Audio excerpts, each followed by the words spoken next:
The greatest show on earth, যেখানে উন্মাদনা আর আবেগে কাঁপে পুরো বিশ্ব। বলছিলাম ফুটবল বিশ্বকাপের কথা। দুনিয়া কাঁপানো এই টুর্নামেন্ট মাঠে গড়াতে বাকি আর মাত্র 2.5 মাস।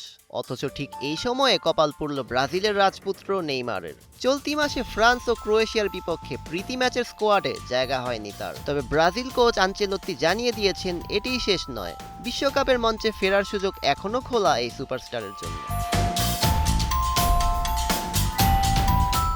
আগামী 26 ও 31 মার্চ বিশ্বকাপের আগে দুটি প্রস্তুতি ম্যাচ খেলবে সেলেসাওরা। 2026 বিশ্বকাপের আগে এটি হতে চলছে শেষ প্রস্তুতি, যেখানে খেলোয়াড়দের ফর্ম ও ফিটনেসের সূক্ষ্ম মূল্যায়ন চলছে। সেই বিবেচনায় নেইমারকে দলে না রাখার সিদ্ধান্ত নিয়েছে আনচেলত্তি। তার মতে জাতীয় দলের বর্তমান পরিকল্পনায় থাকতে হলে খেলোয়াড়দের শতভাগ ফিট থাকা জরুরি, আর নেইমার এখনো সেই পর্যায়ে পৌঁছাতে পারেননি।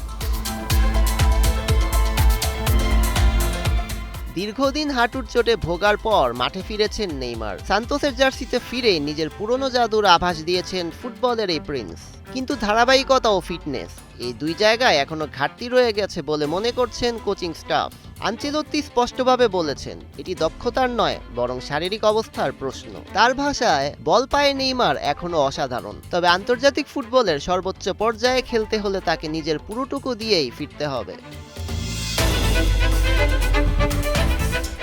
সাম্প্রতিক ম্যাচগুলোতে নেইমার খেলেছেন পুরো সময়, এমনকি করেছেন অ্যাসিস্টও। কিন্তু আগের মতো খেলার গতিপথ বদলে দেওয়ার ধার এখনো পুরোপুরি চোখে পড়ছে না। ব্রাজিল দলের সহকারী কোচরা তার প্রতিটি ম্যাচ ঘনিষ্ঠভাবে পর্যবেক্ষণ করছেন, যার কারণে আগামী কয়েকদিন তার জন্য বেশ গুরুত্বপূর্ণ হয়ে উঠছে। রিয়াল মাদ্রিদের সাবেক এই কোচ বরাবরই বাস্তববাদী সিদ্ধান্তের জন্য পরিচিত, তাই আপাতত দলে জায়গা না পেলেও নেইমারের জন্য দরজা বন্ধ করে দেননি তিনি, বরং ইঙ্গিত দিয়েছেন পরিশ্রম, ফিটনেস এবং ধারাবাহিক পারফরম্যান্সের দিকে, যা তাকে আবারও ফিরিয়ে আনতে পারে সেলেসাও শিবিরে।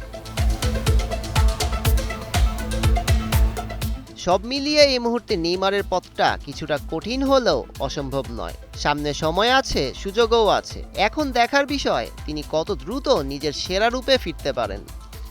সৈয়দ রেজওয়ান রহমান, ৭১।